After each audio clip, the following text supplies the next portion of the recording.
Hello friends, आज मी बनवते आहे फिश करी। त्यासाठी मी फिशचे पीसेस छान धुवून घेतलेले आहेत।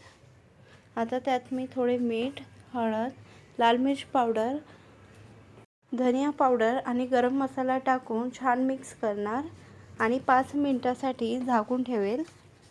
आता या 5 मिनिटात मी अद्रक लसूण सांबाराची पेस्ट बनवून ठेवते। त्यासाठी मी घेतले थोडे लसूण, अद्रक, सांबार, जिरं, कलमी, मोठी विलायची, 3-4 काळी मिरे, 3-4 लवंग आणि थोडे धनिया, शेंगदाणे आणि खोबऱ्याचे 2-4 तुकडे।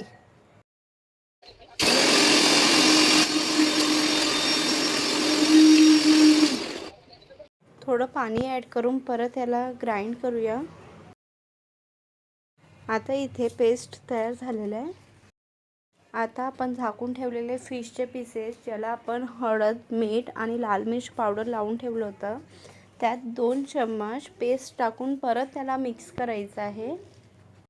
फिशच्या पूर्ण पीसेसला छान मसाला लागलेला आहे। आता गरम तेलात मी त्याला फ्राय करून घेते।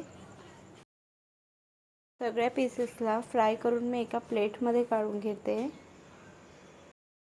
जर मी इथे पीसेसला फ्राय नाही केलं आणि डायरेक्ट फोडणी देताना पीसेस मी भाजीत टाकून दिले तर त्या पीसेसचे तुकडे होतील, म्हणून मी आधी याला फ्राय करते आहे। पूर्ण पीसेस फ्राय झाले आहेत। आता ग्रेव्ही बनवण्यासाठी आधी फोडणी देऊया। आता पीसेस फ्राय केलेलं ऑइल मी वेस्ट न करता त्याचंच मी ग्रेव्ही बनवणार आहे। ऑइल गरमच आहे, तर आता मी त्यात एक कांदा कट केलेला टाकलेला। आता थोडी हळद टाकली, चवीनुसार वाटेल तेवढं मीठ टाकलेलं आहे। 2 ते 3 चम्मच तयार केलेली पेस्ट टाकते। तुम्हाला ग्रेव्ही किती घट्ट हवी त्यानुसार तुम्ही पेस्ट टाकू शकता यात। आता या पेस्टला मिक्स करून 5 मिनिट झाकून ठेवते। 5 मिनिट झाकून ठेवल्यानंतर पेस्टचा कलर थोडा चेंज होणार, तेव्हा आपल्याला त्यात 2 चम्मच लाल मिर्च पावडर टाकायचं आहे। लाल मिर्च पावडर टाकल्यानंतर परत 5 मिनिट झाकून ठेवून त्यात मी 1 ग्लास पाणी टाकले। तुम्हाला जर ग्रेव्ही वाढवायची असेल तर तुम्ही त्यानुसार पाणी ॲड करू शकता।